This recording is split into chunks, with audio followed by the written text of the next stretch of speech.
चाललेत, पण ज्यांचं नाव ऐकताच हे मस्तक नतमस्तक झाल्याशिवाय राहत नाही त्या माँसाहेब जिजाऊ माता.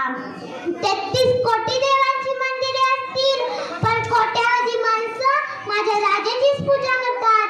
ते जाणते राजे छत्रपती शिवाजी महाराज. हे संभा मर सकता है लेकिन बेईमान नहीं हो सकता. ते छत्रपती संभाजी महाराज, होय छत्रपती संभाजी महाराज. इतिहास विसरणारी माणसं इतिहास घडवू शकत नाहीत. इतिहास घडवणारी माणसं इतिहास कधीच विसरू शकत नाहीत. हाच एक इतिहास आहे. निरक्षर मराठ्यांचा इतिहास सुवर्णाक्षरात लिहावासा आहे. एक गोष्ट अशी आहे की राजा शंभू तुमच्या आमच्या काळजात अजूनही जिवंत आहे.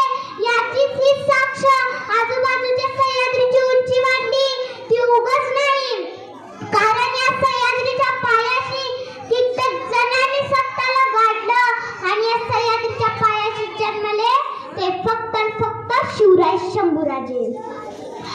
नमस्कार, मी शिवकन्या स्नेहल सचिन सावंत आपल्या समोर विषय मांडते छत्रपती संभाजी महाराज. होय छत्रपती संभाजी महाराज. छत्रपती संभाजी महाराजांचा जन्म 14 मे 1657 रोजी पुरंदरात झाला. तोफांचा गडगडाट झाला. सनई चौघडे वाजू लागली. सारीकडे आनंदी आनंद वातावरण पसरले. भगवा अभिमानाने फडकू लागला. सह्याद्रीच्या कडेकोपऱ्यातून एकच आरळी घुमली. माझा राजा जन्माला आला, माझा शंभू जन्माला आला, माझा शंभू राजा जन्माला आला. संभाजी महाराज हे नाव ऐकताच अंगातले रक्त सळसळल्याशिवाय राहत नाही. छत्रपती शिवाजी महाराजांच्या मृत्यूनंतर गादीवर बसले स्वराज्याचे धाकले धनी संभाजी महाराज. आणि संभाजी महाराजांना संपवण्यासाठी आला दिल्लीचा बादशाह औरंगजेब लाखाची फौज घेऊन. अरे संपवण्या शिवबाचे स्वराज्य औरंगजेब आला. सांग संभाजी कशी देणार तू टक्कर याला. अरे 1 लाख सेवक त्याचे, खजिना 33 कोटींचा.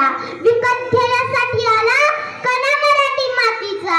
3000 हत्ती, 5000 उंट, 400 घेऊन तोफा, 40 नातू, 22 सरदार.